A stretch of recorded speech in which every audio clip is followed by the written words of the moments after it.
इतिहास में बहुत कम ऐसी महिलाएं हुई है जिनके वस्त्र भी लोगों को चुनौती लगे हो और मौन भी विद्रोह बन गया हो। 12वीं शताब्दी का दक्षिण भारत, जहां स्त्री का जीवन नियमों, बंधनों और राजाज्ञाओं में जकड़ा हुआ था, वहीं एक युवती ने सब कुछ त्याग कर ये घोषणा कर दी कि मेरे पति केवल चेनम लिल्का अर्जुन है, मेरे शिव। ये केवल एक वाक्य नहीं था, ये उस समाज के लिए एक भूकंप था। उस युवती का नाम था अक्का महादेवी।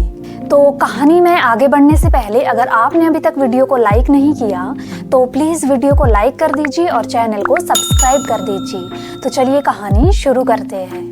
अक्का महादेवी का जन्म कर्नाटक के उड्डूतड़ी नामक स्थान पर लगभग 1120 ईस्वी के आसपास हुआ था। बचपन से ही वो सामान्य बालिकाओं से अलग थी। जहां अन्य बच्चे खेल कूद में व्यस्त रहते, वहीं अक्का शिवलिंग के सामने घंटों तक ध्यान में लीन रहती। कहा जाता है कि बहुत कम ही उम्र में उन्होंने भगवान शिव को चेनम लिल्का अर्जुन रूप में अपना आराध्य और पति मान लिया था। उनके माता पिता इस भक्ति को बाल सुलभ मानते थे, पर जैसे जैसे अक्का बड़ी हुई, उनकी भक्ति और वैराग्य गहरा होता चला गया। अक्का महादेवी की सुंदरता और तेजस्विता की चर्चा दूर दूर तक फैल चुकी थी। उसी समय कौशिक नामक एक स्थानीय राजा ने उनसे विवाह का प्रस्ताव रखा, पर अक्का महादेवी ने स्पष्ट कह दिया कि मैं पहले से विवाहित हूँ, मेरे पति शिव है। राजा ने इसे अस्वीकार करने की हिम्मत नहीं मानी। दबाव, भय और सामाजिक मर्यादा के कारण अंततः विवाह हुआ, पर अक्का ने राजा के सामने 3 शर्तें रखी कि वो शिव भक्ति में कोई बाधा नहीं डालेगा, वो उन्हें वस्तु या स्त्री की तरह नहीं देखेगा, और अक्का की तीसरी शर्त ये थी कि जब भी इन दोनों शर्तों का उल्लंघन होगा वो महल छोड़कर चली जाएगी। कुछ समय तक राजा ने संयम रखा,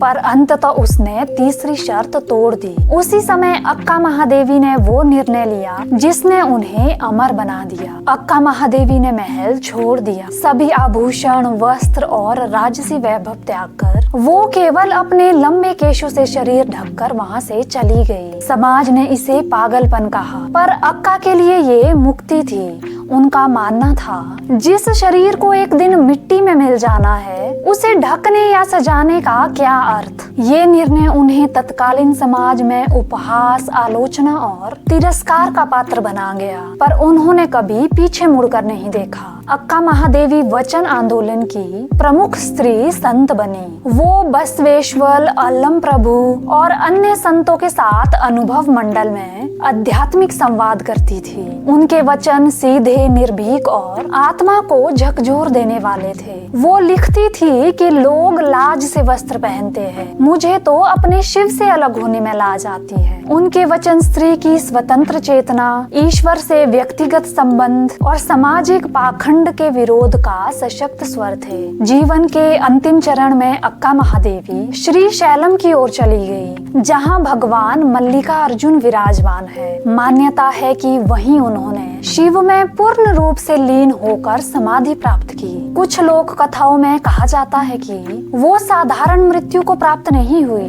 बल्कि शिव में विलीन हो गई, जैसे एक नदी सागर में मिल जाती है। अक्का महादेवी ने ना कोई राज्य जीता, ना कोई युद्ध लड़ा, फिर भी वो इतिहास में अमर हो गई। उन्होंने ये सिद्ध कर दिया कि स्त्री की सबसे बड़ी शक्ति उसका स्वतंत्र निर्णय है और भक्ति का सबसे ऊंचा रूप निर्भय प्रेम है। आज भी जब कोई स्त्री समाज से पूछती है कि मैं कौन हूँ और मुझे किसका होना है, तो अक्का महादेवी की आत्मा उत्तर देती है, यदि तुम्हारा प्रेम सच्चा है तो पूरी दुनिया छोड़कर भी तुम अकेली नहीं हो। और यही कारण है कि अक्का महादेवी केवल एक संत नहीं, एक क्रांति है जो आज भी मौन होकर बोलती है।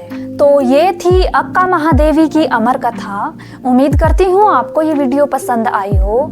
अगर आपको ये वीडियो पसंद आई हो तो प्लीज़ वीडियो को लाइक कर दीजिए, अपने दोस्तों के साथ शेयर कर दीजिए। चैनल पर नए हो तो चैनल को सब्सक्राइब कर दीजिए। फेसबुक पर देख रहे हो तो फॉलो ज़रूर करिए। आपसे मिलते हैं एक और इंटरेस्टिंग और ज्ञानप्रद कहानी के साथ।